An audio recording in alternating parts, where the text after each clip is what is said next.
తెలంగాణ రాష్ట్రంలో. మొన్న బెంగాల్లో ఎన్నికలైతే ఎవరు ఊహించలేదు.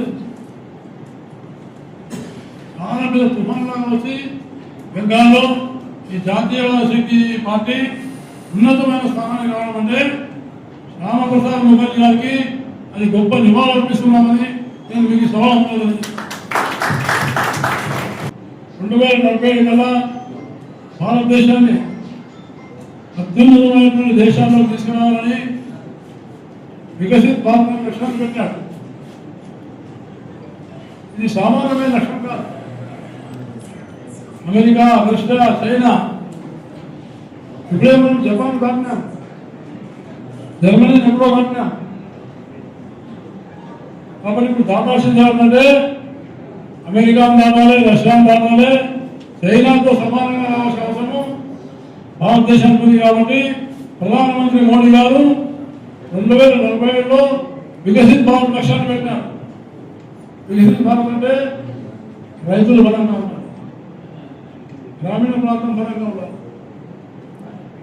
కార్మికుడు సంపన్నంగా ఉన్నారు, కార్మికుడు అన్ని విధాలుగా లాభపడాలి, శ్రమశక్తిని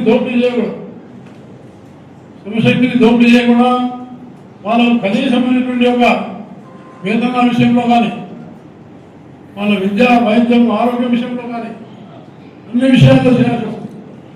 అలాగే నేను సింగరేణి ఏరియాలో ఉన్నాను. సింగరేణిలో తప్పకుండా కాంట్రాక్ట్ కార్మికులు కూడా కనీస వేతనాలు అత్యధికమైన స్కిల్గా అమలు చేసే విధంగా మనం ఉద్యమాలు చేయాలని నేను మీకు సవాలు చేస్తున్నాను. ఎందుకంటే కార్మికులు చాలా వాళ్ళ యొక్క శ్రమను ఇవన్నీ కూడా ఈ సమస్యలు ఏం చేస్తున్నారంటే ప్రజా జీవితంలో ఉన్నప్పుడు మనం ప్రజల కోసం పనిచేయాలి. బెంగాల్లో జరిగిన మార్పు తెలంగాణలో జరగాలని నేను మీకు సవాలు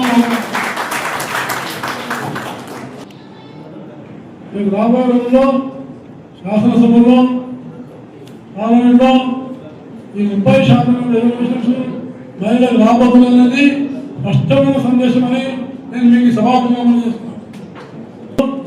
ఇంకా మార్పులు తీసుకొచ్చుకోవాలి, మనం మంచి వాతావరణం నిర్మాణం చేయాలని నేను మీకు మనం చేస్తూ పెద్దలు సంస్కృతంగా నేను చెప్పినట్టునే ఈ పుస్తకాన్ని హైదరాబాద్ తీసుకొని ఇక్కడ అందరికి ఇచ్చే కార్యక్రమం ఏర్పాటు చేస్తున్నందుకు సంస్కృత వారికి, జిల్లా బీజేపీ అధ్యక్షుడు వెంకటేశ్వర గారికి, మీడియా కార్యవర్గానికి, మీడియా మిత్రులు ధన్యవాదాలు తెలియజేస్తూ సెలవు తీసుకున్నాను.